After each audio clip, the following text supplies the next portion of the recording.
সে ফটোটাই দেয়।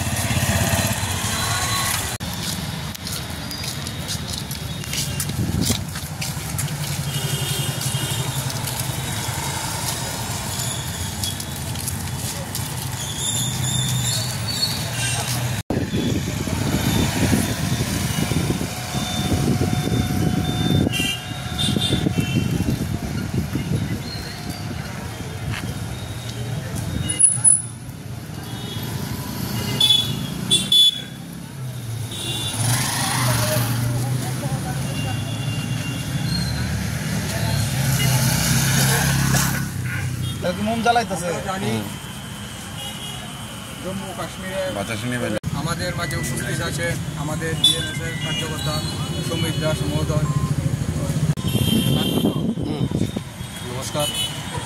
আজকে আমরা ভারতীয় খোয়াই জেলার পক্ষ থেকে এবং ভারতীয় প্রাইভেট ট্রান্সপোর্ট কর্তৃপক্ষের পক্ষ থেকে আমাদের ভারতবর্ষে কাশ্মীরে যে হিন্দুদের উপর বর্বরিত আক্রমণ হয়েছে এরই জন্য যারা শহীদ হয়েছে তাদের প্রতি আমরা শ্রদ্ধাঞ্জলি জ্ঞাপন করি এবং আমরা সকলে মিলে খোয়াই জেলার সকল ইউনিট ট্রান্সপোর্টের এবং এয়ার গ্যাসের সকলকে নিয়ে আজকে আমরা শ্রদ্ধাঞ্জলি জ্ঞাপন করি।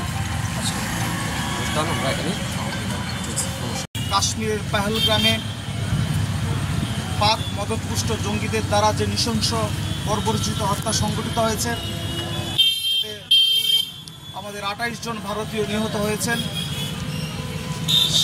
সেই নিহতদের আত্মার চিরশান্তি কামনার উদ্দেশ্যে এবং ওই পরিবারগুলির প্রতি গভীর সমবেদনা জানিয়ে আজকে যে অশ্রুসিক্ত নয়নে শ্রদ্ধাঞ্জলি অনুষ্ঠান এখানে হচ্ছে, আমাদের মধ্যে উপস্থিত ভারতীয় মজদুর সংঘ খোয়াই জেলা কমিটির সম্পাদক শঙ্কর রায়, উপস্থিত বিভিন্ন নেতৃত্ব, সাংবাদিক বন্ধুরা।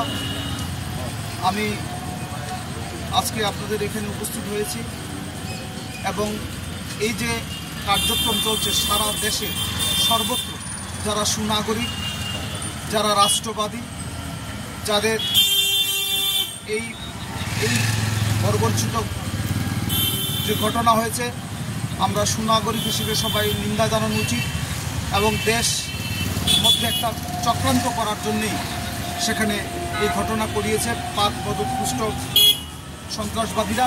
শুধু পাকিস্তান না, আমাদের প্রতিবেশী অনেক দেশ এর সাথে জড়িত। ভারত বিশ্বগুরুর আসনে যাচ্ছে, ভারতের অর্থনৈতিক অবস্থান মজবুত হচ্ছে। এই পরিপ্রেক্ষিতে আমাদের শত্রুরা আমাদের দেশে এই ঘটনা সেখানে করেছে। আজকে আমরা সবাই ঐক্যবদ্ধভাবে দেশের প্রধানমন্ত্রী, স্বরাষ্ট্রমন্ত্রী এবং যে সিদ্ধান্ত নেবে তার সাথে আমরা ঐক্যবদ্ধ থাকা দরকার। বিভ্রান্তি যেন না হয়। সমস্ত রাজনৈতিক দলও ঐক্যবদ্ধভাবে আমাদের সরকারের পাশে আছে।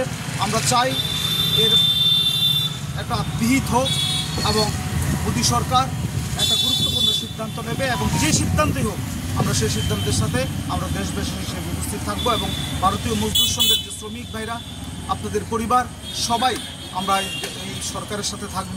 আপনারা এটা মনে মনে সংকল্প নেবেন এবং এই নিন্দনীয় ঘটনার জন্য আবারও তাদেরকে ধিক্কার জানাই এবং ওই পরিবারের প্রতি গভীর সমবেদনা রাখি এবং যারা নিহত হয়েছেন তাদের আত্মার চিরশান্তি কামনা করি ঈশ্বরের কাছে। সবাইকে নমস্কার, ধন্যবাদ।